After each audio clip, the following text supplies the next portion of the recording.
Welcome, today we're going to show you how to change your font in Roblox Mobile. So to actually change your font on Roblox Mobile, the first thing that you need to do is to just close the application. So you can try to force it to close, or you can just close it. After that you need to go to the settings. So you need to find the settings app, open it, and after that you need to go from here and search for fonts.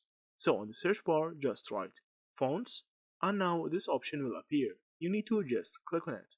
From here you will have two options. The first one is to go to my fonts, and the second one is system fonts.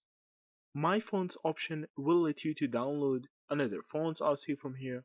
So you need to open the app store to download the fonts that you like. So after you download it, you need to go to the second option, which is system fonts, to actually choose the fonts that you have. As see from here, now all the fonts will appear here. You can just search for the font that you like and install it. After that, you need to go back to Roblox app and open it, and now the font will be changed. So that's it.